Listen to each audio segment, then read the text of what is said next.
Hein,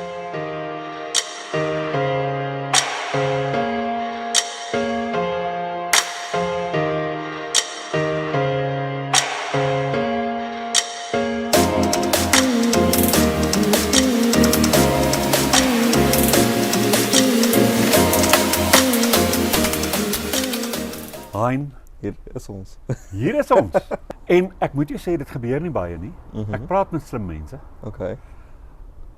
Maar ek het vanoggend gewonder, gaan ek 'n waardige gespreksgenoot wees vir hierdie man met sy ongelooflike gespesialiseerde kennis en insig. So ek hoop, ek hou duim vas vir myself. Ja. Ek sien baie daarna uit om te hoor wat jy alles vir my kan vertel. So ons moet begin by wie jy is. Okay. Jy kan hom so bietjie by die klein tyd begin. Okay. Net jou paadjie. En dan gaan ons begin praat oor die goed wat jy studeer het. Die dinge wat jy in, soos jy sê, dabble. So ons gaan kyk waartoe gaan hy. Dit is 'n fantastiese vraag en ek dink dis baie loaded een want vraag is waar begin jy en wat vertel jy? So ek dink okay, kom ons begin by die begin. So ek is 'n gebore Vanderbijl Parker. Ja. Ja. Hier groot geword my hele lewe. So ek dink nou jy's in 'n klein tyd. So die vraag is waaroor praat ons? Groot geword in Vanderbijl. Ek was in 'n laerskool Oospark gewees. Ja. En van daar af is ek na tegniese skool toe. Ja. Wat nog interessant is want as ek dink waar ek vandag is Ja. en waar ek begin het, is dit amper half 'n disconnect in 'n manier want ek het hoor tegniese skool Karel de Wet toe gegaan. My pa was 'n onderwyser by skool gewees. So is een van daai opsies van wel as jou pa onderwyser by skool is, dan gaan die kind vir net skool. So dit was al van jy het 'n opsie waarheen jy wil gaan, maar eintlik wil ons graag hê jy moet hier na toe gaan. En ek het toe landbou geneem as vak want ek het gedink, weet jy, ons het 'n plaas in die Vrystaat, so ek gaan boer na skool. Dit was al op 'n call die gesprek gewees en die plan gewees. En van daar af toe beweeg ek in die sielkunde in. So dit is nogal 'n groot shift gewees. Ja, ek dink skool was goed gewees. Dit was ek het nie baie gehou van skool nie, to be honest. Ja, maar ek het goeie connections gehad en goeie vriende gehad en baie van sport gehou. Hockey gespeel en squash gespeel. Maar ja, ek het myself al van die rede geval. Van daar af universiteit toe gegaan. So ek het na skool nie regtig geweet wat ek wil doen nie. Ek het gedink, weet jy wat, ja, die plaas is 'n idee, maar dit het nie regtig lekker gesit met wie ek is as persoon nie. Ek spot altyd en sê my suster het die boeregeen gekry. So sy het die perde en sy het die beeste en sy gaan plaas toe en sy het daai geen gekry. Ek en my broer het dit half gemis. So Is dit? So na skool, wat toe gebeur het is ek het 'n gap jaar gevat.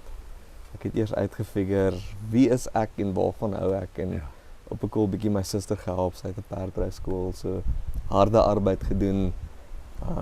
En toe kom ek agter maar dit is nie reg wat ek wil doen nie. En in daai tydperk het ek het half begin agterkom maar mense kom na my toe en begin my vertel van net hulle lewe en hulle probleme en dan sit ek met dit en ek het al nie geweet wat om met dit te doen nie. Daai tyd baie betrokke gewees met die kerk, musikant, so ek het in die band gespeel en toe dink ek eers maar teologie, dit klink daar kan ek vir die kerk gaan werk en 'n dominee word. Gegaan vir wat jy nou noem career guidance, beroepsvoorligting, ek gaan my taal meng. Jy spel. Gegaan vir beroepsvoorligting by 'n professor by die universiteit in die teologie departement. En hy sê toe vir my, luister, jou punte is okay, maar jy het nie vrystelling om te kom swat nie. So toe dink ek, okay, wat nou? So wel die opsie is om 'n N5 wiskunde te gaan doen by Flavius Mareka College. Ja. So ek het toe gaan wiskunde doen. Jette. Hoe? Vir 6 maande en ek het hom deurgekom, genadelik, weet nie hoe nie. Maar ook toe ek begin swat, toe sê hulle wel jy kry kondisionele exemption, wat beteken voorwaardelike vrystelling, is die mooi Afrikaans. Wat beteken jy mag gaan swat mits jy een van die volgende vakke deurkom. en toe was Bybelkunde een van die vakke ook gewees. So ek het aanvanklik pastorale sielkunde geswat. So ek het daar begin tot en met 3de jaar en toe kom ek agter maar ek stel baie meer belang in die sielkunde. Van daar af toe gaan doen ek my honeurs in suiwer sielkunde of met die kliniese agtergrond en toe kom ek agter maar dis ook nie regtig iets wat ek wil doen nie. Ek wil nie heeltyd met patologie werk en disorder en so toe van daar af toe skuif ek oor in die bedryfs in. En toe van daar af weer verder gegaan tot met my meesters en geregistreer as bedryfsielkundige. Okay, so dit is in 'n nutshell 'n baie condensed tot waar ek nou vandag is. Waar jy vandag is. Ja. Nou oké, wat doen jy vandag? Kom ons begin daar. Ja, so dit want ek weet hierdie gaan nog baie diep word. Ja, hier is wat doen jy nou? So ek is 'n bedryfsielkundige. Wat beteken ek pas sielkunde toe in die werksplek. So met verskillende ek wil sê aanslagte, as ek dit sou kan sê. Individuele vlak, so enigiets van die dag wat jy besluit ek moet gaan swat, dan ek weet nie wat om te swat nie. Tot die dag wat jy aangestel word vir 'n werk. Dis sê wel jy weet, is jy die regte persoon vir hierdie maatskappy? Het jy die regte vaardighede? Het jy die regte jy weet kultuurfit vir die organisasie? Enige individuele werksverwante goed. So as jy nie by die werk perform nie, dan stuur hulle jou na my toe vir 'n sessie of 2 en dan vind ons uit okay, wat is die oorsaak, waarheen moet jy gaan? Moet jy kliniese sielkunde gaan sien? Moet ons jy na 'n dokter te stuur om te kyk na jou skildklier? Jy weet, kom vir 1 of 2 sessies berading. So ons figure daai uit. Jy as mens in die werksplek. Van daar af ook, hoe lyk jou spanne? Werk jou span goed saam? Werk jy goed in die span wat jy is? Hoe kan ons dit optimaliseer en beter maak? En dan op die organisasievlak, hoe lyk jou organisasie, hoe lyk jou kultuur, hoe lyk die strategie? Hoe kry ons om mense in die rigting te kry van jou groter plan?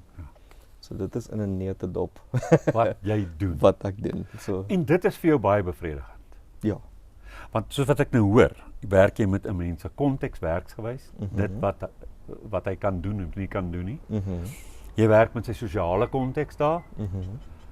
Met die hele kultuur van die maatskappy, hoe pas hy daarin? Is ek reg? Ja. Ek dink dit gaan nog verder as jy dink in terme van kom ons vat werksverwante traumas. Mits dit iets is soos ek is op pad werk en ek word gehijack. Is dit 'n ding van ek voel ek word geboelie by die werk. So met daai persoon te werk op daai vlak. En dan die groter konteks is ons spandeer meeste van ons lewe by die werk. So hoe kry ek betekenis in my werk wat ek doen? As jy dit 'n stapie verder wil vat om te sê help mense om hulle meaning te kry, hulle betekenis te kry in werk en werk betekenisvol te maak. Dis reg. Vind jy dat mense doen wat hulle kan doen, waarin hulle goed onderlê is, waarvoor hulle goed geskoool is? So hulle het die vaardigheid en hulle het 'n liefde, maar voel nog steeds beteken dit iets? Of is mense se betekenishegting in terme van hulle werk ingebou en ingebed in die feit dat hulle dit kan doen en geniet om dit te doen? Of gaan dat bietjie dieper? Ek dink dis 'n baie goeie vraag. So ek wil hom al opbreek in die 2 verskillende vrae wat jy gevra het. Okay. So die eerste een is kan mense dit doen? Het hulle die vaardighede en kry hulle betekenis daaruit? Is ek reg? Dit is die eerste een. Ja. En dan die tweede een gaan oor amper al 'n diepere vraag van nou dat ek 40 ure by die werk spandeer. Jy weet, gee dit my regtig betekenis? Is dit die regte rigting? Ja, met ander woorde, dit mag dalk vir jou lekker wees om dit te doen. Ja. Jy slaag in wat jy doen. Jy voel nie uit jou diepte nie. Ja. Maar ten spyte van daai vreugde wat jy daar uitvind, dat jy steeds kan voel, ek wonder of ek iets bydra. Ek wonder of dit werklik betekenisvol is. Okay, so ek wil daai nou aanspreek want ek dink dis 'n fantastiese vraag. So het jy al met mense te doen gekry en dan as jy kom sê jy's by 'n braai. Dis altyd die vraag, maar hoorie Philip, wat doen jy? Wat is jou werk? En ek dink ons as gemeenskap en as mense, ons heg soveel waarde aan wat ons doen, eerder aan wie ons is. So dalk moet ek daai vraag van jou omdraai en 'n ander vraag en vir jou 'n vraag vra. Okay. So vertel vir my bietjie Philip van wie is Philip? Ja. Sonder om vir my te sê enigiets wat jy al gedoen het Ja. of wat jou werk is. Dis hy. Ek is 'n sensitiewe siel wat die wêreld baie intens beleef, wat mense se emosies en pyn en ook dieresinne baie sterk lees tot 'n mate waar dit my amper 'n empaat maak. So as jy vir my vra wanneer ek opstaan in die oggend, wat beleef ek? As ek nou byvoorbeeld dink ek gaan staan en oefen op ons agterstoepie. Die eerste ding wat ek doen is ek kom agter, ek stop as ek die gaanse sien en dan kyk ek, is almal okay? Is die ou kleintjie nog daar? Ja. As ek in die aand gaan slaap, is my eerste vraag, is hy klein kykentjies veilig teen die kat wat mag inkom? Dit is 'n ding wat, as jy my vra wie's ek, dan is ek iemand wat baie besorgd is oor die welstand van mens en dier. Op 'n oordrewe vlak. En dis 'n worsteling vir my. Okay. Maar natuurlik daaruit vloei goed soos hierdie. Dat ek, as ek 'n mens ontmoet, dan wil ek koneksie maak. Ek wil jou leer ken. Ek wil voel en ervaar wat gaan in hierdie mens aan. So beslis 'n mens vir koneksie. Iemand het my eendag gevra. In 'n begeleidingsproses het 'n begeleier my eendag gevra, wat is spiritualiteit vir jou? Toe sê ek koneksie. Okay. En dit sluit alles in. Van koneksie met waar ons vandaan kom tot alles wat my omgewe. Dit is hoe ek myself eerstens sien. As jy my vra in die middel van die nag wakker maak en sê, wie's jy? So dis nogal, as jy nou, kom ons reflekteer net half op daai vraag. Dit is nogal 'n moeilike vraag om te antwoord, is dit nie? Ja, dit is. Want ons heg so sukses, soveel waarde aan wat ons doen, dat ons baie keer vergeet wie ons is. Nou gelukkig ek kan sien jy het daarom al gedink oor hierdie goed en al oor geworstel, maar ek wil dit 'n stap verder vat en te sê daar's waarde in die stories wat ons vertel. Jy weet, jy kon vir my 'n hele ander storie vertel, maar hoekom het ons daai een spesifiek gekies? Jy weet, so ek dink dit is 'n moeilike vraag en dit is 'n moeilike connection wat ons maak en ek hou daarvan wat jy sê ons praat van koneksie. Ek dink die mooiste is as jy gaan kyk in die Zulu kultuur. Ek dink Siyabonga. Dit is hallo, hoe gaan dit? Sorry, nie Siyabonga nie, Sabubona. En dit beteken nie net, jy weet, hallo, hoe gaan dit nie? Dit beteken I see you. Ek sien jou. I gaze within you. En dit is wat ons eintlik wil hê. Ons wil net 'n koneksie met die persoon by ons. Dis reg. Jy het nou 'n interessante ding gesê. Jy het gesê die stories wat ons vertel is belangrik. Weet jy wat 'n paradoksale ding het in my ontvou rondom storie? Want synde iemand wat belangstel in mense. En ek sal altyd vra en ek dink dit is dalk al 'n bietjie vervelig vir mense dat ek aan die begin van twee rigting gesprekke altyd vra. Vertel my jou pad van dit jy klein was tot hier toe. Ek het al gedink ek moet nou aan ander woorde dink want ek sê dit elke keer. Maar dis daai storie van mense wat vir my so interessant is en is net so dat begin vertel ek storie en dan luister ek na stories. En toe kruis my pad met Abel Pienaar wat oorlede is, vir wie ek opgevolg het by Renaissance. En Abel, een van sy slagspreuke was, drop jou storie. Drop jou storie. Sommige mense het, toe ek nou na sy dood met mense praat, het ek agtergekom, hulle het dit verabsoluteer. En ek dink nie vir een oomblik dat hy het bedoel het soos mense dit interpreteer het nie.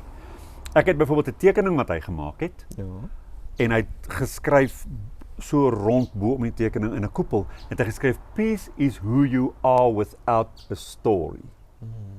Maar alwaarna hy verwys het, is daai plek waar jy stil kan word. Kan jy stil word in die oomblik en werklik net een word, sonder die narratief, sonder die geraas en so. En dan daarmee saam het hy natuurlik die beeld gebruik, wat ek dink by jou ook bekend is, baie van die oosterse spirituele mense gebruik die beeld van jou emosies en dit wat jou gebeur in jou lewensloop en so aan, is soos die wolke, dit trek verby. dit trek toe, dit trek oop, dit trek verby, maar jy is die blou lig. En daar's altyd 'n konstante waar teen dit afspeel, so jy moet jou fokus daar plaas en so aan. So, mens sit met daai paradoksale waarheid oor storie, dat jou storie kan jou laat verdrink in emosies, in pyn, in verwyd, in haat, in allerlei negatiewe goed ook. Of selfs dalk miskien in jou vreugde en in dit wat jou goed laat voel oor jouself en so. So jou storie kan problematies wees, maar jou storie kan ook pragtig wees, want dit is maar eintlik waar ons alles versamel. My storie en jou storie het gemaak dat ons vandag hier sit en dat daar inhoude is wat ons kan uitruil en wat baie betekenisvol vir ons kan wees, want ons leef nie in die oomblikke van stilte net nie. Ons leef op 'n lyn van tyd. So storie, wat sê storie vir jou? Ek vind net so, jy het net so baie verskillende goed hier raak geslaan. So ek moet eers mooi terugdink waar ek wil begin. Okay. So ja, die idee van storie, dis hoekom die eerste vraag was, vertel my waar jy vandaan kom en hoekom ek al gesê het, yes, maar dit is so 'n goeie vraag, maar so 'n moeilike vraag, want as jy gaan en kom ons link dit terug na jy kan dit link na Jung toe en Viktor Frankl. So kom ons praat oor Frankl. Frankl, vir die wat nie weet nie, Man's Search for Meaning, van wanneer hy in die konsentrasiekamp was, en ek bedoel, hy was 'n psigiater gewees, hy was 'n kundige gewees, en hoe hy daar opgeëindig het en tot die konklusie gekom het, maar ek is net 'n nommer. Jy weet, alles wat jy het, jou titel word weggestrip, jou hare word afgeskeer, jy kry dieselfde grys pakkie as almal. En daai te sê, maar daar's betekenis in die stories wat ons vertel. There's meaning in die stories wat ons vertel. As ons dit verder vat, en ek dink dit is wat dit so powerful maak, die idee van storie. As jy dink aan, ek reference baie keer die Hero's Journey. Dis ek wil jou daarvan. Ja, en ek wil dit in daai rigting invat, want ek dink, voordat ons by dit uitkom, moet ek eers dalk nog backtrack. As jy dink, ons as 'n samelewing, storie was die manier gewees wat ons oorleef het. So aan die einde van die dag, nadat ons gaan jag het, as jy nou dink aan die Kalahari, jy is uit en jy het gaan bokke skiet en jy kom hier aan terug, het ons almal om die vuur gesit en ons het die storie vertel. Om te sê, weet jy wat, vandag was al zebras daar gewees, daar was leeu's daar gewees, hier's water hier, so. En dit het meer geword hoe ons as 'n community kon saamkom en storie vertel het. En uit dit het daar ook legendes en mites gekom. Om te sê, weet jy wat, as ons die storie oor en oor vertel, dan word dit 'n legende en later dan word dit 'n mite. En daar's nie een kultuur in die wêreld wat nie legendes of mites het nie. Maar die ding van 'n mite is dit word die manier om knowledge, om kennis oor te dra van een generasie na die volgende. En daar's lesse wat jy moet leer. So Joseph Campbell, hy was 'n professor gewees in mitologie. En hy het gepraat oor the hero with 1,000 faces. En hoe hy gekyk het na verskillende mites oor verskillende kulture, oor verskillende jare. En op die punt gekom het wat hy gesê het, maar dis dieselfde storie wat oor en oor uitspeel. En dit is wat ons dan refer as die Hero's Journey, of die monomyth. So dit praat oor, jy het 'n held wat geroep word op 'n avontuur. Maar vir hom om op 'n avontuur te gaan, moet hy oor die threshold stap. Hy moet in die unknown instap. Van die wêreld wat hy ken, na die wêreld daar buite toe. En in daai proses kry hy gewoonlik 'n sage of 'n guide, wyse ou man. As jy dink, Star Wars het jy vir Yoda, of in Lord of the Rings het jy vir Gandalf. En daai persoon leer jou hoe om te veg. Merlin is die ander figuur wat jy het in King Arthur. Hy leer jou lesse, hy leer jou om te veg. Hy is jou guide. En dan in daai proses gaan jy deur baie trials en tribulations en jy het goed wat jy moet oorkom en jy gaan veg die draak en red die prinses en kom weer terug huis toe, maar jy het verander. En dit is die Hero's Journey. Nou, in my siening is jou hele lewe is 'n sirkel van hierdie oor en oor wat uitspeel. So dit kan dalk dieselfde goed wees wat jy mee half gechallenged word, maar jy het verander in die proses. Dis hy. So dit is al, as ek baie vinnig oor dit moet gesels. Ja, met ander woorde is ek reg as ek sê, 'n mens gaan eintlik lewenslang deur sulke siklusse waar jy die hero's journey beleef. Sou 'n mens met elke nuwe belewenis progressie toon in hoe jy deur die fases gaan? Of is 'n mens maar omdat dit op 'n ander vlak is, 'n ander konteks, dit spreek dalk iets diepers in jou aan of 'n volgende fase in jou aan, dat jy maar weer van vooraf 'n nuweling is, wat weer van vooraf net so hard daarmee worstel? Of wat dink jy? Daar is baie gevraag. So ja, hoe ek dit sien is almal is die hero van hulle storie. Ja. So jy is die hero van jou storie, Ja. ek is die hero van my storie. Ja. En ons het 'n threshold. Daar is 'n ding wat jy moet oorstap. Jy moet aktief die stap vat Ja. van die known world af Ja. in die unknown aan, of van die conscious in die unconscious. Ja. Ja. En ons moet daai stap vat en in daai proses wanneer ons groei en leer. Maar hoekom kry jy mense wat 30 jaar in dieselfde posisie sit Ja. en hulle gaan net nie oor daai threshold nie. So daar's 'n guardian, daar's iets wat jou keer baie keer. Ja. So ek dink as jy aktief die stap vat en jy sê weet jy wat, ek wil groei, ek wil ontwikkel, maar dit gaan 'n challenge wees, dit gaan moeilik wees. Ja. Ek moet oor hierdie threshold stap. Ja. Nou, kom ons maak dit prakties. En ek gaan nou weer terugkom by jou vraag van die progressie. Ja. So om dit prakties te maak vir my was dit gewees ek het die Visrivier gaan stap. Ja. So in 2018 Ja. het ek nadat ek 'n klomp career transitions gemaak het en traumas beleef het en alles, het ek besluit wel ek moet die Visrivier gaan stap. Vriendin het my half genooi en ek het gesê ja, dit klink great. Ek het nog nooit in my lewe 'n stap gedoen nie. Dink ek was ooit fiks genoeg geweest vir dit ook nie. So, wat gebeur het is ons gaan toe. Ons gaan stap die Visrivier is 90 kilos wat jy stap. 5 dae. Daar is nie geriewe nie, daar is nie beddens nie, jy slaap onder die sterre, jy drink uit die rivier uit as daar water is. En ook interessant, soos wat jy afklim, dan sien jy wel in 1980 is iemand hier oorlede en dan ja, dit is lank terug, is fyn. En dan sien jy 2016 is iemand oorlede en ons het 2018 gaan stap, so dit was 2 Duitsers wat in die woestyn gedwaal het en daar oorlede is. En daar's 'n paar jare daarna wat mense oorlede is. So dit is eintlik dis 'n groot ding, dis challenging. So eerste dag klim jy af en jy klim 800 meter af in die canyon in.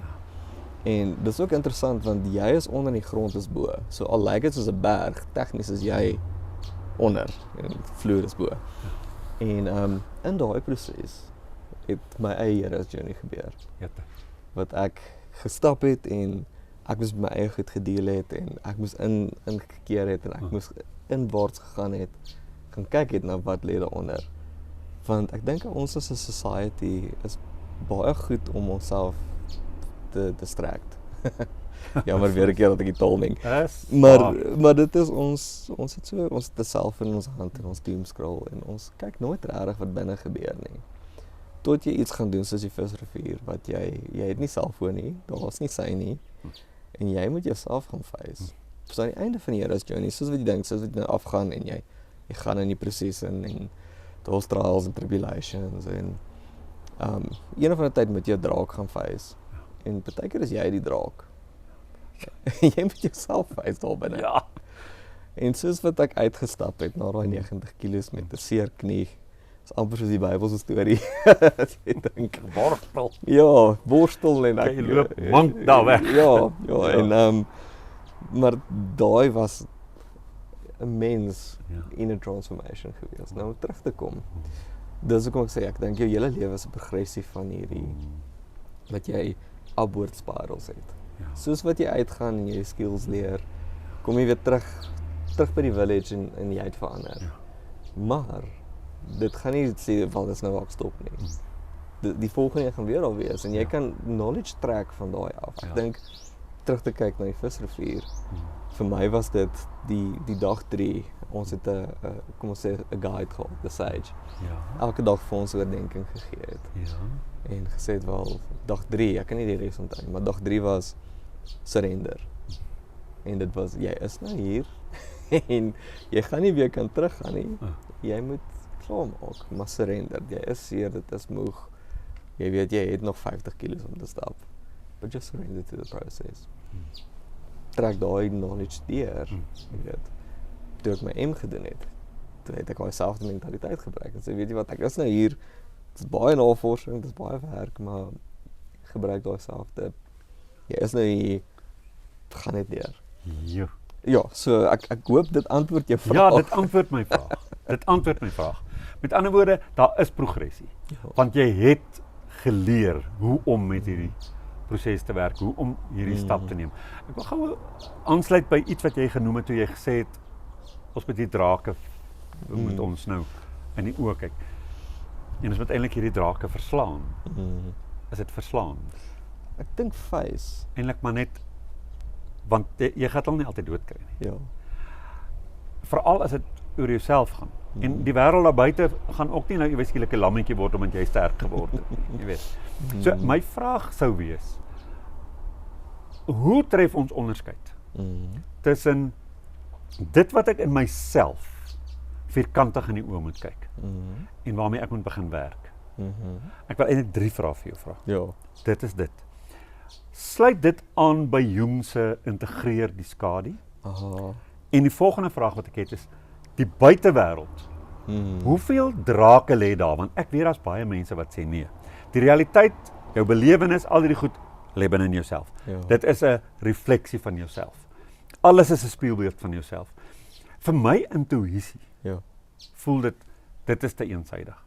Daar moet goed in ons konteks wees. Selfs mense in ons konteks wees. Maar dit maak nie saak hoe ek sou kies om hierdie pad te loop nie. As ek met daai mense moet saamwerk in 'n span of in 'n familie met hulle wees of so, is daar 'n bepaalde invloed wat dit gaan hê indien hulle moeilik gaan wees. Kom ek gebruik 'n eenvoudige woord. Moeilik. Onmoontlik gaan wees. Hoeveel drake is buite, hoeveel drake is binne? Ja. En waar kom Jung in? Ja, dit is 'n fantastiese vraag en kom ons breek hulle af want ek dink jy het soveel goeie insigte daar gehad.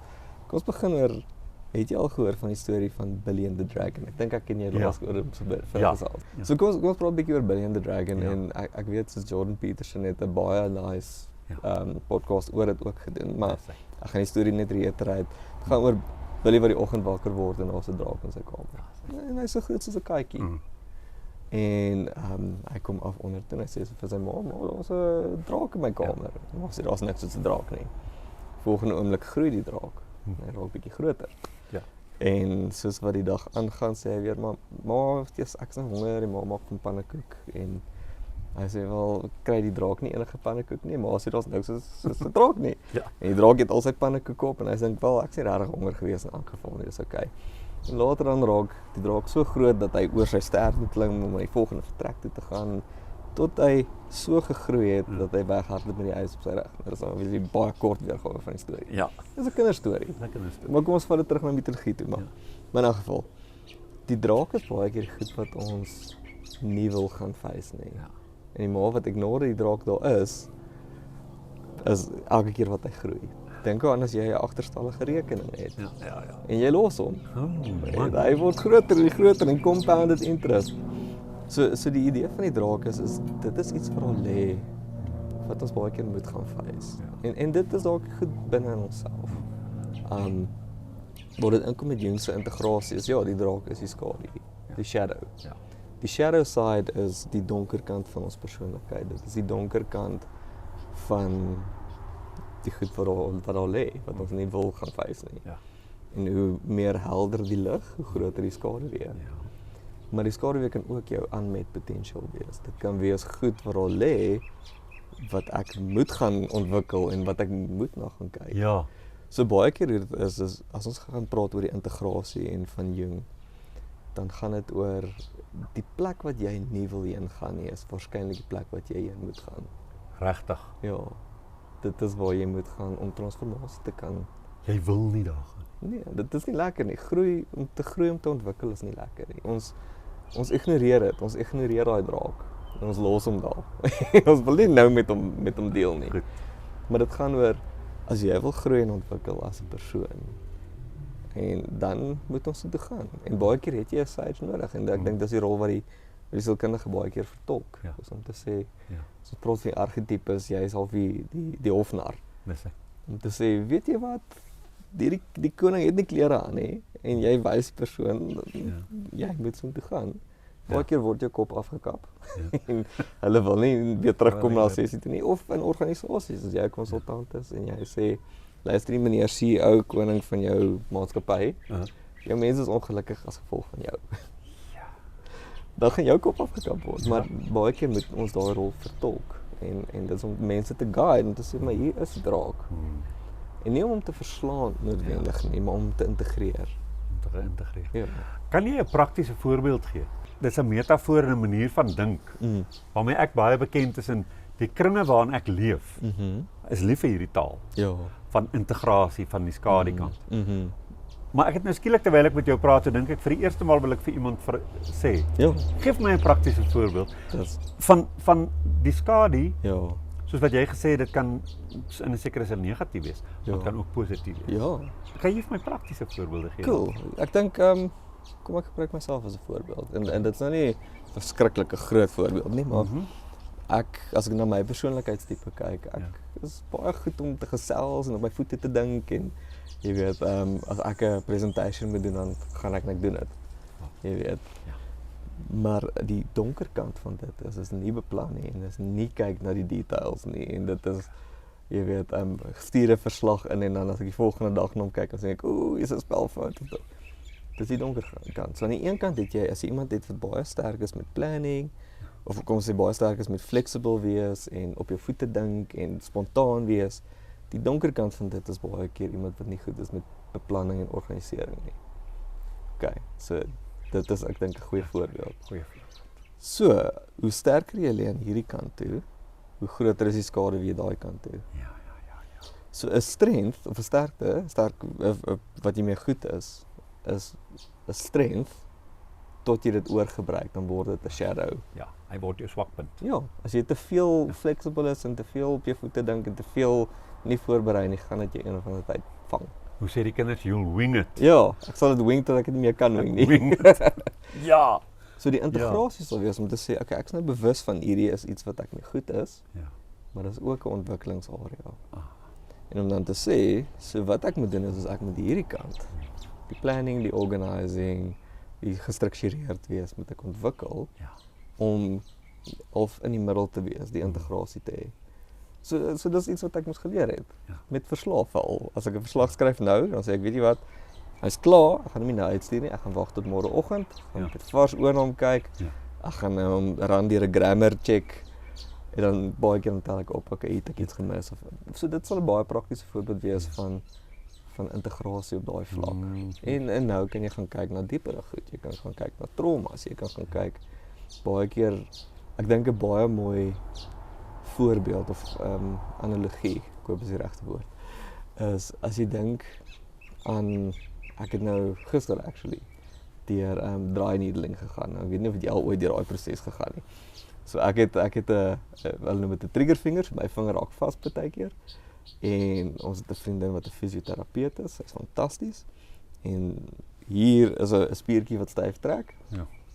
En wat jy moet doen is jy moet die naald vat, jy moet hom hier insit dat hy kan release. So al daai tension, al daai goed wat jy vashou word release. Nou, met die siege is dieselfde. Baie keer dra ons traumas en ons dra goeder vir jare en jare en jare en jare. En as jy daai draak gaan face, dan is dit asof daai energie net so dit release. Baie keer as ek met mense sit in sessies. So weet jy wat, ek het nog nooit vir enigiemand vertel nie. Jy weet dit. En dan sê ek soos, okay, maar kom ons gaan soontoe. Kom ons gaan kyk daarna. Kom ons gaan face hom. So vir my dood te maak nie. En ons gaan face hom en ons sê, jy weet, hoe gaan ons aan hom werk? Hoe gaan ons daai draak wat in die straat afhardloop met die huis op sy rug? Weer kry op die size van 'n katjie. En daai release is baie keer wat mens nodig het. En nou kom jy terug na my 'n paar maande later en ek sê, "Ja, maar weet jy wat? Ek voel soveel beter, ek voel soveel ligter en ek sal nie glo nie al hierdie ander goed het nou ewe skielik in plek geval." So ek hoop dit antwoord die vraag. En oor trauma het ek 'n vraag gehad en dit is hoe sou 'n ou trauma integreer? Want Mm. ons het daai idilliese idee dat traumatiese dinge Mm. kan uit jou lewe gesleep word deur genoeg terapie. Mm. En as jy weer sien, is daai ding, hy het nie bestaan nie. Mm. Vir my, hoe ouer ek word, voel ek, man, dit is nie hoe die lewe werk nie. Mm. Ek hou baie van jou beeld. Van hy word net weer 'n draak wat weer uit die huis weggesleep. Ja. En dit sluit aan by Jung wat sê, as jy nie die skade integreer nie, gaan hy jou lewe bepaal en jy gaan dit die noodlot noem. Nee? Hier sleep die draak, hardloop hy met jou hele lewe weg op sy rug, maar jy bring hom tot by die plek waar hy 'n klein katjie weer is. Dit maak vir my sin. Ja. Hoe werk mens met trauma? As jy vir my net die hooftrekke kan gee. Die afgelope tyd het dit onder my aandag gekom, dat behalwe daarvoor dat mens praat, in terapie, dat daar ook met jou liggaam gewerk word, met jou sentrale senuweestelsel werk, beweging en die goed. Ja. Hoe groot rol speel die liggaam? Ja. So jy het weer 'n keer baie goeie vrae en ek dink om dit half terug te bring ook, jy het nou gevra oor hoeveel van dit lê binne, hoeveel van dit lê buite. Ja. En ek dink dit is 'n kombinasie van dit beide. Ja. Jy weet, jy kan nie kies wat met jou gebeur nie. En as jy dink aan trauma, baie keer is dit jy het twee mense wat dieselfde ding gaan. Een persoon kry PTSD, en 'n persoon doen nie. Wat nou, hoe werk dit? Ja. Jy weet, so dis die kombinasie van jou interne wêreld en jou eksterne wêreld. So ons almal gaan deur traumas gaan. Ja. Trauma kan wees ook ek's 'n gifted kind in die huis en niemand sien my raak nie. Dis ook 'n traumatiese experience vir jou. So ja, dis net al om terug te time met daai. Ja. So jy het gevra hoe die liggaam 'n rol in dit speel en Bessel van der Kolk, hy het 'n boek geskryf, The Body Keeps the Score. Dis reg. Fantastiese boek, moeilike lees, maar en hy praat baie keer van wanneer mense deur trauma is, the body remembers what the mind tries to forget. En dit is hoekom goed, soos yoga byvoorbeeld, baie powerful is in die release van trauma. En jou nervous system net weer te relax. Dit is hoekom asemhaling is baie belangrik, mindfulness. En jy het gepraat oor die blue sky en die wolke. Ja. En dit kom uit die mindfulness movement. Dis Om te reg, sê, ja. weet jy wat, dit gaan oor ons is nou in die moment en ons acknowledge dat die wolke daar is, but we're just going to let it go. Ja. So baie keer in sessies wanneer ek met mense werk, in ons heel eerste sessie, leer ek hulle om hulle self net te ground, net om asem te haal, net om to calm the nervous system down. Ja. Want die analogie kan wees, jou brein het 3 verskillende dele. Jy het jou hindbrain, jy het jou frontbrain en jou midbrain. Nou die hindbrain is die reptilian deel, dis die deel wat jou lewendig hou. Asemhaling, hartklop, digestive system, al die goed wat outomaties gebeur. Jou executive functioning of jou prefrontal cortex, voordeel van jou brein, soos die ryder van 'n perd, hy is in beheer. Hy sê wel, as hier klaar is, gaan ons middagete kry of ons gaan 'n koffie kry en dan gaan ek 'n verslag skryf en hy beplan jou dag. Ja. Jou middeldeel van jou brein is jou amygdala waar jou emotional regulation lê en jou scanning in jou omgewing. So om te sê, as ek en jy nou hier sit, ewe skielik is hier 'n slang of 'n leeu wat inkom. Ek gaan net sê, hier's 'n leeu, wat se tipe leeu is dit? Hoekom is hy 'n leeu? 'n Leeu kan 80 km/h hardloop en ek kan 5 km. Nee, ek gaan reageer. Ek gaan of in die boom klim of weghardloop of die leeu gaan veg. Ja. Fight, flight, freeze, al daai responses. Ja. So ek dink om dit weer terug te bring na die lyf toe, so net om die ryter weer in beheer te sit. As ons asemhaal, dan sê ons goed, die leeu is nou hier. So al asem ons calm die nervous system down, dat die ryter weer in beheer kan wees. En as dit kom met trauma, om jou hele om weer terug te kom. As ons in trauma is ons in 'n state of hyperarousal. Dis asof ons die petrol en die breek op dieselfde tyd trap. So dit is en ek dink baie keer ons doen dit autopilot sonder om eers daaraan te dink. Ja. So wanneer jy werk met mense wat in kroniese burn-out is of kroniese stres het, jy weet ons lyf het al die kortisol en al die adrenalien en al dit gestoor. En baie keer is om te sê, weet jy wat, kom ons stuur jou na fisio toe of kom ons stuur jou, jy weet, om al daai kortisol levels uit te sorteer. So ja, ek hoop dit antwoord jou Dit vraag. antwoord, Dit is dit antwoord beslis my vraag. Ek wil so 'n bietjie na 'n plek toe gaan wat ek nou nie voorsien het in my Ja. in my kop oor ons gesprek nie. ja, Maar daar mag net 'n ouer of twee wees ja, wat nou hierna luister. ja, En 'n vloermoer wat 'n kind gooi, ja. is vir my nogal 'n belangrike tema. Okay. Want as ons in ag neem dat 'n kind wat ontsteld is in 'n winkel omdat hy 'n speelgoed wou hê of 'n roomhuis wat hy nie kan kry nie. En nou eskaleer hierdie storie en hierdie kind raak al hoe meer emosioneel Ja. en die ouer word gespanne, frustreerd, voel my kind te stout en wat beteken en al daai goed van ek dink ouers voel seker baie keer net so onmag om so omstandigheid te hanteer. En al wat ek nou wil hê is hierdie kind moet my nee aanvaar en die kind moet nou stil bly. Ja. En dan begin jy met opdragte en bevele en is so. En ons weet dit werk nie. Die kind word net al hoe meer ontstel. Ja. Wat sou jy sê vir ouers? Ek was nou baie prakties, maar Ja. ek het skielik daaraan gedink. Ja. Wat doen 'n ouer met 'n klein kindjie om daai kind wat so soos jy dit gestel het, hyper-aroused is. Ja. Nou in 'n staat van kalmte Ja. te kry dat die liggaam weer kan luister, Ja. kan So, hoor. so ek werk nie met kinders nie. Okay. As bedryfsielkundige werk ons eers met van 15 jaar af op, want Ja. dit gaan oor werk. Maar Ja. uit my sielkunde opleiding uit gaan ek hom antwoord. Ek weet nie of dit die regte antwoord Okay, is nie. goed. Maar my kollega Senet wat hier in die praktyk is, sy is excellent. Sy werk met kinders. Ja. En sy gebruik altyd die voorbeeld van as jy met 'n kind werk, die asemhaling, kom ons kom by dit. Ja. Die idee te gebruik van 'n pizza. Ah. So jy het nou 'n snytjie pizza. Die kind is nou ontsteld en jy leer die kind om te sê, weet jy wat, jy het 'n stuk pizza voor jou. En jy's lus vir hierdie pizza. Maar jy kan nie die pizza hap nie want hy's warm. Ah. So wat jy moet doen is jy moet die pizza ruik Ja. en jy moet hom koud blaas. Maar jy kan nie gaan want dan blaas jy die topping af. So jy moet gaan Saggies blaas. en dit leer vir jou of dit leer die kind net om te reguleer weer. Nou weer 'n keer, ek's nie ekspert op hierdie nie, maar Sjoe, dis interessant. ja, maar net om hulle te leer om die emosionele regulasie te doen. Want in daai omstandighede Kan nie. jy sit net weer die ruiter in beheer. Dis Hulle reg. perd hard te berg. Ja, ja, En hoe meer jy die perd jaag, hoe vinniger hardloop hy. dis reg. So om weer terug te kom Ja. op die punt wat jy sê, weet jy wat, ek sien jy is ontstel. Ja. Haal gou vir my net asem. Blaas my die pizza koud. Ja. Ja. Dis oulik. Soos ek sê, ek is nie die expert nie. Maar as jy nou praat oor trauma en ons trap die petrolpedaal en die rempedaal gelyk Ja. in daai staat. Ons as groot mense is ook in daai staat en as jy op 'n mens in daai omstandigheid lostrek met jou preke en jou voorskrifte, dan weet ons is amper asof jy bydra tot die trauma. Want dan is die eerste reaksie wat mense het is jy verstaan nie waartoe ek gaan nie.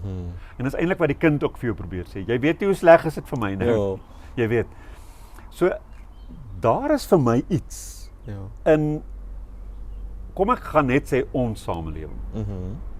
Want dit wat ek weet van ons samelewing, is daar iets wat happer.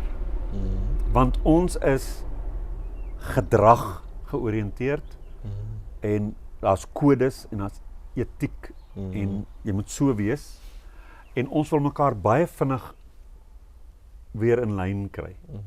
En ek dink dit verhoog baie mense se trauma. Dit ons net vinnig fokus op hulle gedrag of hoe hulle dink.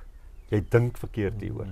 Maar jy moet met daai dinkstorie moet jy kom nadat jy die persoon kalmeer het. Ja. Wat sou jy sê in terme van trauma om as jy daai twee pedale so gelyk getrap het? Hoe kry jy 'n mens dat hulle daai twee pedale los? So ek gaan weer terug gaan na die Eros Journey toe. My manier wat ons berading doen, of wat ek berading doen is te sê maar ek is nie die hero nie, jy is die hero. Okay. En ek is die sage of die guide. Ja. So ek gaan jou lei tot op die punt. Ja. Ek gaan luister. Ja. My rol is nie om in te spring en jou te red nie. Behalwe as dit 'n lewe en dood situasie is, dis iets anders. Ja. Maar oor die algemeen gaan dit net oor ek is nie hier om jou te red nie. Ek gaan die space hou. Dis hy. I'm gonna hold the space, create the space om vir jou te laat veilig voel om te sê, weet jy wat, hier is nie nou 'n leeu in die vertrek nie. Ek kan nou 'n bietjie release. Ja. En dan bring jy in die tegnieke, daar's verskillende tegnieke. Jy kan asemhaling doen, jy kan grounding doen. Ja. Ek weet daar is practitioners wat embodiment doen wat hulle sê, weet jy wat, beweeg in hierdie manier of jy weet release hierdie Bewe. ja, ek is nie vreeslik opgelei nie, maar Bessel van der Kolk praat baie van die EMDR terapie en die role playing en dit help jou om daai maar dit gaan oor jy moet daai adrenalien, daai kortisol minder kry. So baie keer gaan dit letterlik om prakties te wees. Te sê, weet jy wat, as jy nou deur 'n trauma was. Ons gaan na die diepere vlak toe en sê, weet jy wat, vertel vir my oor die trauma, wat was die gevoelens, wat was die jy weet die thoughts en die feelings en ons connect met dit en ons praat daaroor want net om te praat oor dit release al klaar baie. Ja. En dan om te sê, weet jy wat, dit is nou soos 'n rou wond. So in die volgende 24 uur jy weet, gaan slaap en hou 'n skedule en eet en jy weet, wees net mens, rus, praat daaroor. Ja. Want wanneer ons deur trauma gaan, het ons baie keer cognitive changes en ons het emosionele reaksies en ons het gedragsveranderinge en jy weet, ewesklik rook jy meer of jy drink meer of jy rook minder of jy eet meer of jy eet minder. Dit is 'n tipiese trauma respons. So om dit te normaliseer en te sê, weet jy wat, dis okay. Wow. Be gentle with yourself, be kind with yourself. En baie keer dink ek ook wanneer ons onsself allow om goed te voel en dan te gaan en daai draak te gaan vierkantig in die oë kyk. Ja. Om te sê, weet jy wat, dis okay om te voel wat jy voel. Ja. En as dit nodig is, reach out en kry professionele hulp. Maar ja, dit gaan oor ons moet holisties na dit kyk. Dit is nie net een antwoord nie. Ja. Jy het gesê dis negatiewe goed wat in die skade kan wees, maar daar kan ook positiewe goed in die skade wees. En ek wil dit nou ineenskakel met 'n ander opmerking wat jy gemaak het en dit is dat dit ook trauma kan wees om briljant te wees maar nie raak gesien te word. Wat sou wees 'n voorbeeld van iets wat in die skade is en is 'n positiewe ding wat jy nooit daar gaan ontgin nie. En uiteraard dan nou nie ontwikkel nie. Ja. In 'n area waarin jy dalk briljant kon wees. Jy weet, of wat sommige mense sal self sê dit kon jou roeping gewees het, jy weet. Maar jy het nie daarby uitgekom nie. Hoe werk daai skade? So dis 'n baie goeie vraag en ek dink ons moet dalk begin om te sê maar gaan kyk ons actually wat daaronder lê. Jy weet, is dit nie die eerste fase is om bewus te raak om te sê jy weet waarin is ek goed nie. Baie keer sit ek met mense en dan vra ek vir hulle wel vertel my van jouself. Maar jy mag nie sê wat jy doen nie en jy mag nie sê wat jy al gedoen het nie. Jette. En nou moet jy eweskielik jy moet connect met 'n dieper deel van jouself. En baie keer om te sê okay, maar ek weet nie wie ek is nie. Wie is ek as ek nie vir jou kan sê wat ek doen nie? En dis hoekom ek jou die vraag vroeër gevra het vandag. Ja, dis presies dit. En dan sal ek terug en vir hulle sê maar dink vir my terug toe jy 'n kind was. Wat was die goed wat jy mee goed was? Die goed wat vir jou natuurlik gekom het. Jy weet, is dit sport gewees? Is dit wiskunde gewees? Is dit jy weet, was dit gewees om maatjies te maak op die speelgrond? Was dit gewees om te sien die maatjie wat niemand raak sien nie en met hom te gaan connect? Ja. Jy weet, en dit is dalk daai unmet potential wat daar lê. Die goed wat daar lê wat ons nooit ontwikkel het nie. Want dit was net bloot nie raak gesien nie. So dis die rede. Wel, Dit het in die skade gaan lê, want dit is nie raak gesien nie en daarom het jy dit nie verder gevoer nie. Dit kan wees. Dit is moontlikheid. Ek dink nou ek gaan al hierdie kant toe gaan weer terugkom, maar as jy dink aan die as ons praat van die unconscious, onder bewussyn. Wat gebeur as jy nou gepraat van gedrag? Ja. Nou wat gebeur as iemand jou knoppies kan druk en jou gedrag kan verander sonder dat jy weet hoekom? Dit is wanneer dit in die onderbewussyn lê. Dit is die goed wat onder die surface lê. Ek bedoel jy ry huis toe in 'n taxi trek vir jou en ewe skielik jy weet as jy kwaad en jy is ontsteld. Hoekom is dit? Jy weet. Wat trigger dit? Wat is die trigger wat daaronder lê? En baie keer is dit een van die drake wat jy moet gaan face. Iets wat net skade wil hê. Baie keer dan kry jy 'n persoon wat my sê, weet jy wat, ek moet die hele dag moet ek hierdie face opsit en ek moet beheerd wees en ek moet in beheer wees van my emosies. Maar die oomblik as ek hier uitstap en ek in die kar klim en iemand ry vir my en dan verloor ek dit. En dit is baie keer wat gebeur. Dit is Ja. daai emosionele disintegrasie wat gebeur. Dis hy. En dit kan baie keer 'n warning sign wees van burn-out ook. Om te sê, weet jy wat, ek spandeer soveel energie dat dit moeilik is om myself in toom te hou. So om dit alweer terug te bring, baie keer as ons dink aan die skadu, die positiewe goed vir al lê, dit kan ook wees om te sê, weet jy wat, niemand sien my raak nie, niemand sien my potensieel raak nie, ek gaan net nie meer probeer nie. Ja. Jy weet, Ja. dit kan 'n moontlikheid wees, of dit kan bloot die feit wees dat ons gaan kyk nie en ons gaan soek nie. Ons gaan soek nie, ons leer ken nie ons potensiaal nie. Ja. Ek wonder nou skielik en ek het nou skielik daaraan gedink. Dis weer eens vreeslik prakties. Ja. Omdat jy so sterk gevorm is deur 'n eksterne wêreld en ouers wat jou begelei of 'n familiekultuur dat ons val maar in dieselfde patrone van beroepe vas. En dan besef mense maar daar lê talente in my wat eintlik sterker is in 'n totale ander veld waarmee ons familie nog nooit onsself vereenselwig het nie. Gebeur dit baie?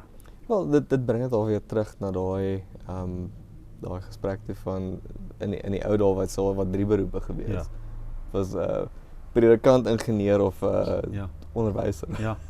En as jy vrou was dan 'n verpleegster. Ja, En dit was wat daar was. dit is. En tot vandag toe as mense kom vir beroepsvoorligting, jy weet baie keer sal ek sê wel, as jy kyk, hierdie is jou persoonlikheid, hierdie is jou belangstelling, hierdie is jou vaardighede. Ja. Hierdie is al die beroepe wat saam met dit gaan. Ja. Jy weet. En dan baie keer het 'n daai oomblik van, ek het nie eens geweet daai was 'n beroep nie. Ja. Ek het nie eens geweet dit is wie ek is nie. Ja. Dan. So miskien is die eerste stap net om meer bewus te raak van jouself en self-awareness te kry. Ja. Ek dink weer terug aan as ek gaan met die hike, met die stappery.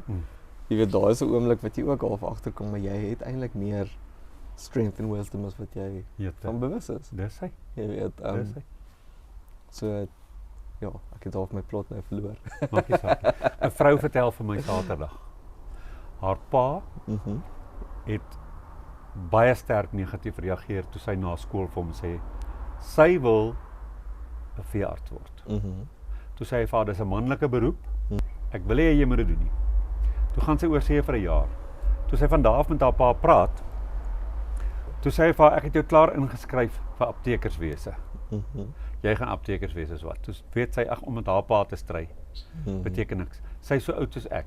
Sy is vandag nog 'n apteker. Sy hou nie van wat sy doen nie. Al vir meer as 40 jaar. Sy het vandag nog 'n hart vir diere, dis wat sy wou doen. Ja, so dit bring ons terug tot daai vroeër se gesprek van hoe kry jy betekenis in jou werk en hoe kry jy betekenis in wat jy doen. Ja. Jy weet, en die vraag sal wees is maybe miskien is daar 'n opsie om te sê, maar kan jy nie jou beroep verander nie? Ja. En as die mense ja, maar ek is nou te ver en is te laat maar dat gee jou dalk betekenis in die volgende deel van jou lewe. Wel interessant, sy het 'n manier gevind. Ja. En dit is om as 'n vrywilliger met diere te werk. Is dit? Elke oomblik wat sy kry, haar vrye tyd gaan daarin. Maar sy sou dit graag altyd wou doen. Ek praat nie eers oor my eie lewensmaat wat op 'n beesplaas groot word, 'n jaar landbou swat, 'n dramatiese emosionele bekering beleef. En glo God het hom geroep vir die kansel. Hy skop op na 1 jaar landbou en hy begin teologie swat en hy gaan bediening toe. Goed, hy het dit goed gedoen want hy doen wat hy moet doen. Hy doen wat hy moet doen en hy's goed met mense en hy's 'n goeie bestuurder. Maar daai man is 'n boer. Ja. Dis wat hy wil doen. So gaan dit dalk miskien om te reconnect met daai dele van jouself. Ja. Jy weet, wat het jy verloor langs die pad? En terug te kom na dit toe. Terugkom. En Jy kan dalk nie formeel nie. Ja, maar is dit nie die integrasie dan van die shadow en van die skade weer nie? Ja. En interessant op die hero's journey, die journey tot by die draak is net so ver soos die journey van die draak af terug huis toe. Dis reg. Ja, en dit is jou hele lewe is integrasie en om die goed te gaan face waar hulle lê en dis reg. Dit te integreer. Ja. Deel te maak van wie jy is. Ja, ja. In terme van dit wat buite lê. Wat sou jy sê van Suid-Afrika? En dit is nou presies waar jy sit. As iemand wat mense moet help binne in hulle werkskonteks. Watter rol speel dit wat in ons land gebeur? in die gemoed van iemand wat moet 'n plek vind, 'n werksplek vind, 'n staanplek vind, 'n beroep vestig. Watter rol speel daai eksterne konteks in mense se lewens? Of dink jy dit is ook 'n draak wat kan kleiner gemaak word? Ek dink dit is 'n baie groot vraag. Ja. En dis iets wat jy moet kyk uit verskillende lense uit. Ja. Maar die gedagte wat by my opkom is, toe jy nou half sê eksterne, toe gaan ek weer half terug na die trauma toe eers. Bessel van der Kolk praat van, you cannot treat a war. Jy kan nie 'n oorlog treat nie, jy kan nie enige horrendous act treat nie. Dit is nie iets wat jy kan wegvat nie. En dit bring dit terug na daai van, jy moet dit integreer, jy moet dit face, jy moet dit mee deel, as ek dit so kan sê. So ek dink Suid-Afrika as 'n land het ons baie challenges. Ek bedoel 50% unemployment. Jy weet daar's beroepsgewys min opportunities. Jy weet jy moet elke dag hustle om 'n werk te kry en ons is een van die mees resilient lande waar daar is, veerkragtig. Jette. Want as jy daaraan dink, jy weet nie of jy vanoggend gaan water of elektrisiteit hê nie. Jy weet nie die paaie gaan die gaan daar riot wees op pad werk toe. Maar ek dink daai is die eienskappe wat ons baie uniek maak ook. Ons is baie veerkragtig. As 'n Suid-Afrikaner werk kry in die buiteland, dan hou hulle daai werk vir jare, want dit is goeie werkers en jy weet ons het die dryfkrag en ons het die vermoë en ons het die insigte en ons het die skills. Van jare en jare en jare se trauma, as ek dit so kan sê. So amper is dit soos as ons van die collective unconscious is dit 'n integrasie van ons shadow. Baie interessant as jy vat, my meesters was op entrepreneurs gewees. Om te sê, weet jy wat maak 'n entrepreneur? Wat sê die sielkunde daagter? En daar's 'n quote deur Yvon Chouinard, dis die persoon wat Patagonia, dis 'n klerebrand begin het. Hy is nou, ek dink $53 biljoen sterk gewees. En hy het gesê, if you want to study the entrepreneur, study the juvenile delinquent. Because they say, well, this sucks, I'm going to make my own rules. En dit vang nogal baie van die Suid-Afrikaner ook op. Om te sê, weet jy wat, ek gaan my eie reëls maak. Ek moet oorleef. En as jy in die informele sektor kyk, hoeveel ouens is daar nie wat hulle doen skoene, hulle maak skoene reg, hulle doen houtwerk, hulle verkoop narkies, wat ook al, om te oorleef. So ek dink, so daar is 'n eksterne trauma. Ons weet daar is die trauma, ons weet die drake is daar. Dis hy. Maar hoe baie mense dit ook vat, ten goeie met dit werk. Want baie keer gaan oor, ek het nie 'n ander keuse nie. So ek hoop dit antwoord die vraag. Dit antwoord die vraag, maar ek wil hom 'n klein bietjie dieper vat. Ja, asseblief. En weer eens iets wat jy gesê het. Jy het gepraat van die collective unconscious. Is daar enige iets wat ons in ons konteks in Suid-Afrika kan gebruik as 'n spieël en sê dit reflekteer eintlik wie ek is, of ons as 'n gemeenskap in Suid-Afrika is? Ek weet, mense gaan natuurlik onmiddellik sê, wat apartheid betref, is daar 'n spieël vir ons om in te kyk en ons weet dit. En ons is die kinders nie agterkleinkinders van mense wat besluite geneem het. Dit is vir my baie duidelik. Maar weier as dit, as 'n totale gemeenskap wat nou in post-apartheid Suid-Afrika in 'n konteks het wat baie kompleks is. Want daar het nuwe dinamika ingekom. Wat natuurlik baie van dit is reaksie, maar alles is ook nie reaksie nie. En daar's hierdie geweldige korrupsie en hierdie kartelle en ons het nie 'n gesonde samelewing nie. Wat daarvan is dit belangrik dat ek en jy en die volgende persoon as individue moet sit en steeds daarvan dat ons sê, joh, maar hierdie mense is allemaal skelm, joh, maar hierdie, om te sê, hier is, ons kan dit sê, as ons dit wil sê, maar, en hopelik swaai tronkdeure oop vir van hierdie mense, maar, dit voel vir my, daar moet ook in die kollektiewe 'n prentjie wees wat ek moet, waarna ek myself moet kan raak sien. Of as ek nou besig om totaal en al belaglik te wees? Dit is 'n interessante konsep en ek is nou nie 'n kenner op hierdie spesifieke veld nie, maar is 'n goeie gesprek om te hê. Is dit nie dat ons praat van die collective shadow nie? Die kollektiewe skaduwee. Jy weet. Dis al die lelike goed, al die slegte goed wat daar lê. Nou, the brighter the sun, the bigger the shadow. Dis hy. Jy weet, so kom ons draai dit om. Ja, ons sien al die lelik en ons sien al die sleg. Maar is daar nie ook baie goed nie? Ja. Jy weet. Draai dit om mense wat sopkombuise doen, mense wat die potholes in hulle straat regmaak, mense wat jy weet nog hoop het vir Suid-Afrika. So is hoop nie die speel wat ons raak sien nie. Is dit nie die teenoorgestelde van die skaduwee nie. Ons weet die draak is daar, ons sien die draak elke dag. Ons weet van die korrupsie, ons weet van hy so goed. Maar as jy dit terugbring, en dit is half daai optimist pessimist tipe gesprek. Ja. Hope, optimism, al die positiewe sielkunde. Om te sê, jy weet, wanneer ons praat oor resilience, veerkragtigheid. Dit gaan nie oor wel, die wêreld is bright and dandy en ek my rose-colored glasses op en alles is great en alles is goed. Nee, is al om te sê, weet jy wat, ons weet alles is sleg, maar ons het hoop vir 'n beter toekoms. En as dit nie 'n manier om daai draak dan te gaan face nie, te sê, weet, hier speel, is weer die slegte goed, maar wat kan ek doen? Ek as individu, in my omgewing, in die wêreld waar ek myself vind op hierdie oomblik. En hoe kan ek dit beter maak vir mense? En dit hoef nou ook nie 'n grand gesture te wees van ek maak 100 potholes 'n dag reg nie. Nee. Kan wees ek is vriendelik met die barista by die koffiewinkel. Dis hy. Of ek connect met daai persoon terug by die Sawubona. I see you. I goes into you. Jy weet, dankie vir jou harde werk vandag. Dankie vir die fantastiese koppie koffie. Dis hy. Ek weet nie, ek hoor jou. Dalk is ek te optimisties, maar dit is hoe ek dit sien. Nee, ek hoor jou. Ek hoor jou en hoe groter hierdie berg is wat ons moet klim, hoe meer gaan dit ons laat agterkom wat ons het om te klim. Ek en my ma het 'n gesprek vanoggend. Dit gaan toe nou oor of werkers eerlik is met 'n mens of nie.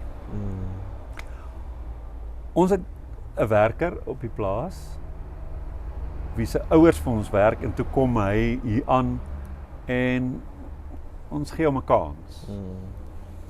Hy wou nie 'n plaaswerk hê nie, maar terwyl hy soek vir ietsie, gee ons hom toe 'n kans en hy het nou homself nuttig gemaak en so aan. En 'n ooreenkoms dat hy gaan nou vir 'n maand vir ons werk. Intussen sal hy soek vir iets anders. Maar toe kry sy ma vir hom wat sy noem 'n piece job. Hy daag eendag net nie op nie. En sy sê nee, hy het 'n piece job gaan doen vir 'n bedrag. Ja. Nou sê ons maar jy werk vir ons. Jy moes vanoggend hier gewees het. Toe gaan dit oor die manier van dink. Ek en my ma praat daaroor, oor daai manier van dink van dis heeltemal oukei dat ek nie by die werk opdag nie, want ek het gou vir iemand anders gaan werk en dan skep ek gou weer daar 'n paar rand. Toe raak hierdie gesprek nou baie ingewikkeld. Toe sê ek vir my ma, as 'n mens uit ons reg en verkeerd kontrak wat gesluit is, daai onkreukbaarheid en daai net vir 'n oomblik uit daai etiek uitklim of daai ethos uitklim en ons sê hier sit 'n mens wat desperaat is. Hy's 20. Hy het reeds 'n swanger vrou. Hier sit 'n mens wat desperaat is vir elke sent wat hy bymekaar kan krap. Hy, met ander woorde, vee soveel lyne dof. Want hy's met 'n oorlewingsstryd besig wat eintlik op 'n ander planeet is as waar ek en jy leef. En ek het 'n geneigtheid in my en ek het begin vir jou te sê deur dis wie ek is. Ek het 'n geneigtheid in my om dan te sê, kom ek klim totaal in sy skoene en ek vee al die reëls dof. En ek dink hoe hy vanuit sy desperaatheid net dink hier's nog 'n paar rand en daar's nog 'n paar rand en so aan. En dan as jy met hom daaroor sal raas, dan gaan hy nou maar net stil bly want hulle maak mos so. Sal nou weet hulle is skuldig. Luister nou maar na wat jy sê, laat jy hulle nou maar uittrap of wat ook al en dan gaan hulle maar net aan. En hulle het geleer om nou maar net te vat, die skrobbering te vat, en dan gaan ek aan, en môre kom maar weer so 'n piece job, dan doen ek dit weer. Waar ontmoet daai twee wêrelde? Die wêreld van reg en verkeerd, van jy het 'n kontraktuele verpligting, dis oneerlik wat jy doen. Waar ontmoet daai wêreld 'n mens wat in 'n oorlewingstyd is? Want sover ek het verstaan, is in hoe 'n meer benarde situasie mense is, hoe laer is die vlakke van moraliteit. Want hier gaan dit oor oorlewing. 'n Vriendin van my het een keer so in haar studies, voorgraadse studies, het sy een keer gesê daar's 'n korrelasie tussen moraliteit en jou lewensstandaard. En dat jy leer steel as dit dan nou moet. Ek sal sê wel, as die persoon die hero van 'n leie storie is, want onthou die hero's journey kom uit 'n neutrale geskiedenis uit. Ja. Neutral history. Ja. So ek dink in die teologie ook, dit praat van wêreldbeskouings en narratiewe. Jy weet, ek is die persoon is die senter van die storie. Yes. Die hero kan jonk, oud, Ja. manlik, vroulik, ryk, arm. Ja. So as jy daai opsig vat nie, sê maar as hy die hero van sy eie storie is, kan ons hom vra. Te sê vertel vir my, hoekom het jy die PC opgevat en nie vandag kom werk nie? Ja. In plaas van om te skel en te raas, Ja. om te verstaan. Ja. En ek weet daar's baie mense daar buite wat nie daai maar dalk is dit as 'n sielkundige om te probeer verstaan hoe 'n persoon die wêreld sien. Ja. En dan om te vra, okay, so ek verstaan nou jou situasie, daai betaal meer en as hierdie gaan gebeur, hoe gaan ons dit hanteer? Ja. Nee, ek gaan weer die werk vat. Okay, gaan jy my vertel dat jy werk gaan vat voor die tyd? Gaan jy my at least 'n heads up gee dat ek nie vir jou wag heeldag nie? Maar gaan dit nie oor net die mens raak te sien nie, jy weet. Want ons sit onsself baie maklik in daai posisie van maar ek word onrief, jy weet, hoekom het dit nou met my gebeur? Hoekom kom my werk nie vandag nie? Jesus, ek het soveel planne gehad vir hulle wat goed van hulle moet doen. Ja. En nou is my dag En hy het my 'n kontrak. Ja, en hy het 'n kontrak en dit is nie reg nie en ek voel jy weet, wat die mooi Afrikaanse woord verontbeerd is dit ek dink is dit. Ja, ek het ontbeer. Ja. En dan kom die ding in van hy skelm. En hy kom sê nie eers nie, hy verdwyn net, jy weet. Dis daarom die lewe is daarom kompleks. Ja. Is daar iets wat jy wil ingooi hierso as 'n laaste afrondingsgedagte? Ek dink daar's soveel wat ons nog meer kan gesels het en meer kan connect het. Maar miskien gaan dit oor as ons onsself as mens of probeer vind in die omgewing waar ons is. Ja. Jy weet, om te sê, weet jy wat, dalk is kindness die manier hoe ons met mense kan connect. Ja. En net om daar te begin. Ja. Dalk kan dit 'n groot verandering in jou stad en jou wêreld bring. Ja. Jy weet, en die waarde van ander raak te sien. Ja. Ek weet nie, dit is wat by my opkom. Dis hy. Weet nie wat te airy-fairy hippie is nie, kumbaya onder die boom, maar miskien gaan dit oor dit. Ja. Maar as jy gevra word om omstandighede te beoordeel, kom ons sê, jy kyk na ons land en hoe van ons regerders maak en steel en reëls breek en so aan.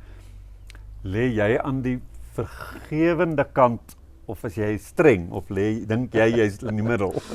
Dis 'n moeilike een om te antwoord. Ek dink kontekstueel moet ons altyd kyk na wat aangaan. So, dis nie 'n antwoord wat ek uit die vuis uit kan gee nie.